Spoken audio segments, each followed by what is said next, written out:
a time slip mystery and a claim of flight into the future? In 1935, Air Marshal Sir Victor Goddard of the British Royal Air Force had a harrowing experience in his Hawker Hart biplane. Goddard was a wing commander at the time, and while on a flight from Edinburgh, Scotland to his home base in Andover, England, he decided to fly over an abandoned airfield at Drem, not far from Edinburgh. The useless airfield was overgrown with foliage, and the hangars were falling apart and cows grazing where planes once parked. Goddard then continued his flight to Andover, but encountered a bizarre storm. In the high winds of the storm's strange brown-yellow clouds, he lost control of his plane, which began to spiral towards the ground.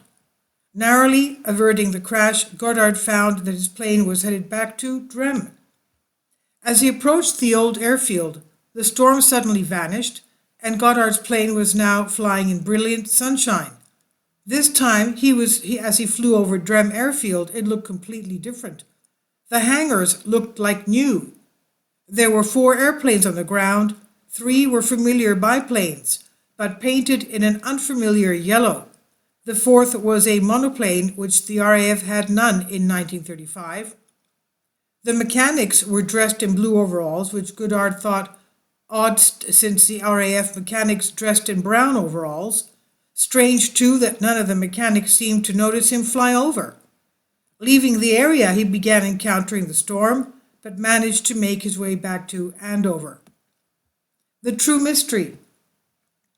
It was not until 1939 that the RAF began to paint their planes yellow, enlisted a monoplane of that type that Goddard saw, and the mechanics' uniforms were switched to blue.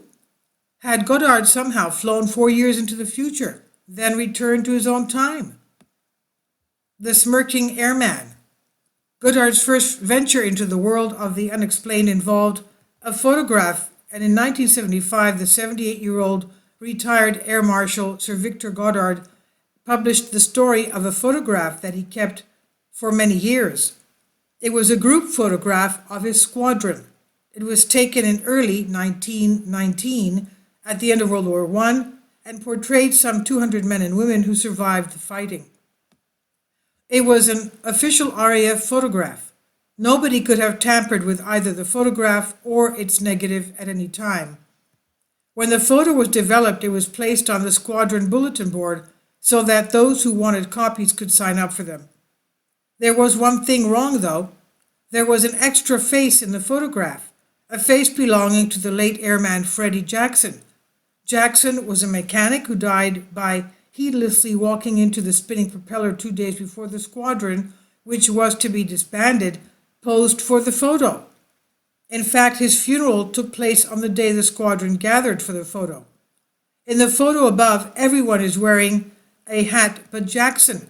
Everyone is looking grim except Jackson, who is smiling enigmatically, and the others had reason to look grim. They had just returned from Jackson's funeral.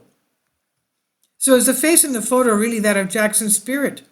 Goddard and others of the squadron were convinced that it was. Goddard, in his book Flight Towards Reality, suggests that Jackson's expression seems to say, "My goodness me, I nearly failed to make it. They didn't wait," or "Leave a place for me, the blighters." This is on Better Reality.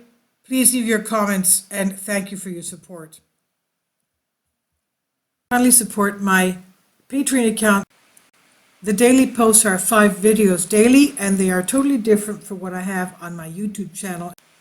Thank you so much for your support and that you find all my content so interesting. You'll find the Patreon account details in the description box below.